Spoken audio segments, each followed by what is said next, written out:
SCP-1799 Mr. Laugh. Object Class Safe. Special Containment Procedures. SCP-1799 is to be contained in a soundproofed humanoid containment cell with the other Misters in Hall 34B of Site-55. Personnel entering SCP-1799 cell are to be fitted with a voice-canceling helmet to prevent communication with the subject. Description: SCP-1799 is a male humanoid, approximately 1.2 meters tall, weighing 58 kilograms. It possesses physical characteristics of a generic clown, with skin devoid of pigmentation, and a circular red nose, along with elongated feet. Its facial pigmentation has the appearance of makeup commonly worn by circus performers. Attempts by SCP-1799 to communicate verbally with humans will be interpreted by the individuals as a joke. The longer the subject continues speaking, the funnier the jokes will become until the subjects are overcome by laughter. Due to this effect, it is extremely difficult to direct and interact with SCP-1799.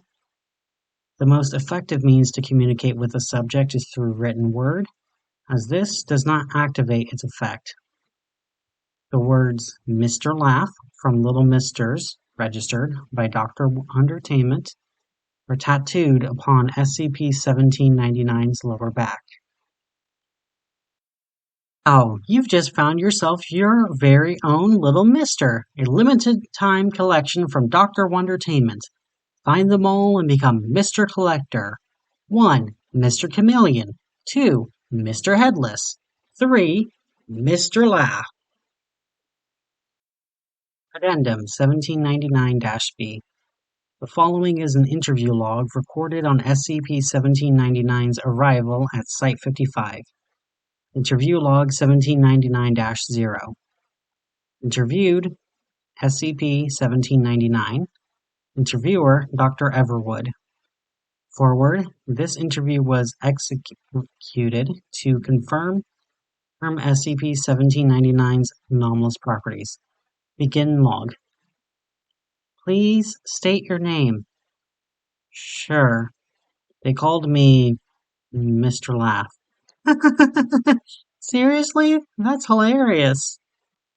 Not really. Man, you are a riot. Please, just stop laughing at me.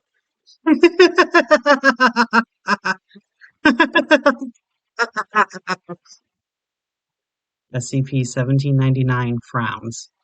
End log. Addendum 1799-C. Following is an interview log recorded a few days following SCP-1799's arrival at Site-55. Interview log 1799-2. Interviewed SCP-1799. Interviewer Dr. Gears. Dr. Everwood specially requested Dr. Gears' assistance in interviewing SCP-1799 during his visit to Site-55. Dr. Gears was selected for his high memetic resistance values and low emotional response variability. Hello, my name is Dr. Gears. SCP-1799 remained silent. I was told you had difficulties in communicating to your properties. Is this true? I was also told you dislike being laughed at. I do not intend to laugh at you. I will not laugh at you, and if I do, I will exit the room swiftly, ending this interrogation with hopefully minimal discomfort caused to you. Fine, but I know you're going to laugh at me, so I might as well get this over with. I don't intend on laughing. Not, at least, unless something humorous is said, which I don't believe has yet occurred. You're not laughing? You're the first person I've spoken to who doesn't laugh at me. I don't know what to say. We could start with your name. SCP-1799 leans over the table and waves its hand in front of Dr. Gear's face, then sticks its tongue out at him. Have I triggered some sort of response from you? If not, I would appreciate it if you refrained from such gestures. Sorry, I'm just used to everyone rolling on the floor laughing by now. I've never, gotten this far with anyone before. SCP-1799 sits on its chair again. I see. Now your name, please. Of course, they call me Mr. Laugh. It's such a pleasure to meet you, Dr. Gears. Charmed. Now, I was tasked with asking you a series of questions about yourself and Dr. Wondertainment. Is this acceptable? Yes, and can I ask you some questions about yourself, too? I think it's really interesting that you're not laughing at me. I'd like to learn about it if I could. This is acceptable. I'll ask the first question, if that's okay with you. By all means.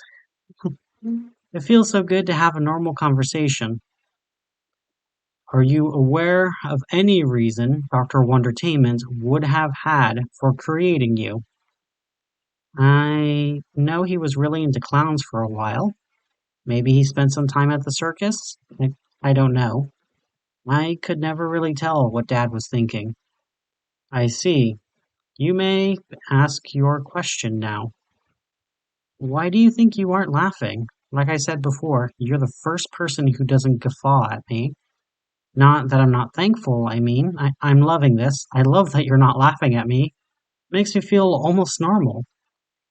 I've never been one for showing emotions, not even as a child. My mother said I rarely ever cried, too. Not to say I don't feel emotion. I just do not express myself well, I suppose. Huh. Now, as for my next query, are you able to recall the process Dr. Wondertainment used to create you? Not at all. I just remember waking up one day and that was it. When was the last time you laughed? It was many years ago, when my daughter illustrated me. It was a humorous portrait, you see, for I was colored wildly incorrectly.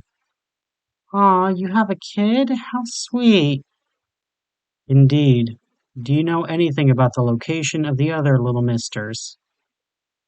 Mr. Fish is probably somewhere wet, but that's about all I've got for you. Unfortunately, these answers are not of much use to myself and my employers. I'm sorry.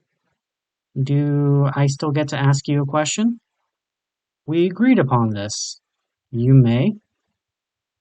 All right. Do you think you would laugh if I said something funny? I thought you didn't want to be laughed at.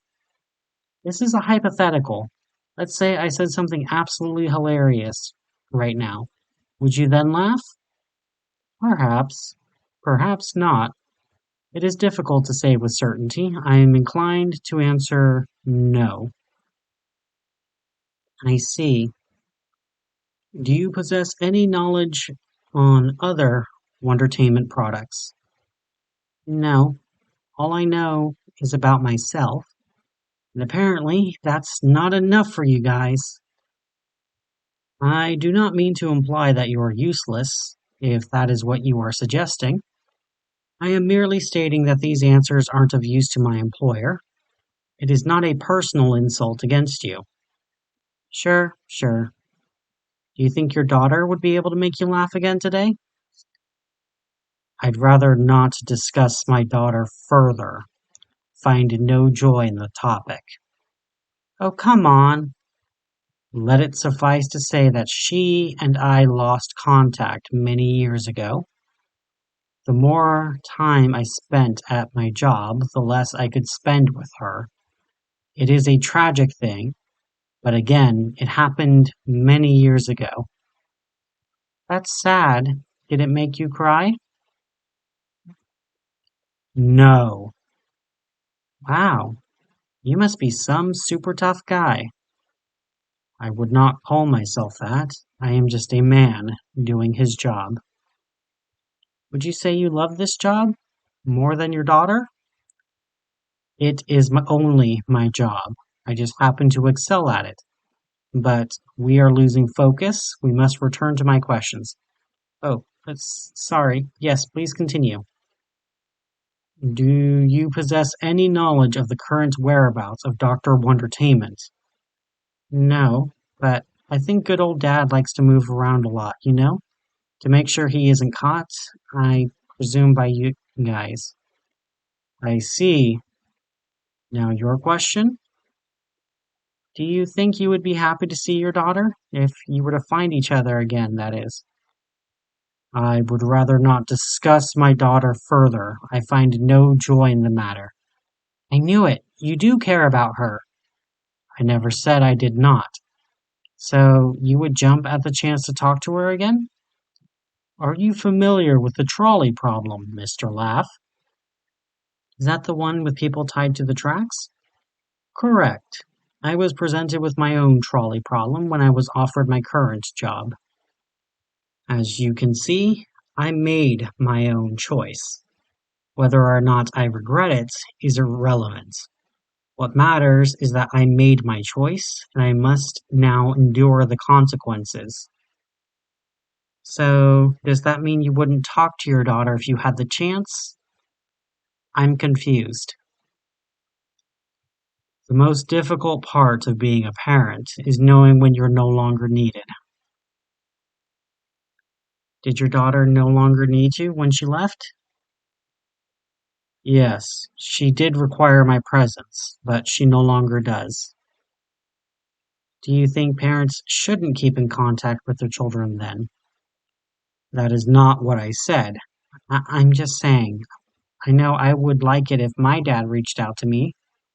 Being alone is scary, and I wasn't ready for any of it, but you still have the chance. What would it hurt to reach out? Better late than never, am I right? It is far too late for me to do that. Things have been set in motion that I cannot change. I must accept the facts and move on. At any rate, I am afraid I no longer have any questions to ask you. Wait, does that mean you have to go now? But we are just getting to know one another. Yes, our time together has come to an end. Please don't go. Please, I don't want to go back to being laughed at. I want to talk some more. I am sorry. I must go now. No, come on. I'm sure you have more questions to ask me. Please. Anything. Dr. Gears rises and collects his notepad, moving towards the door. No! SCP-1799 stands and moves to block the door to the interrogation chamber.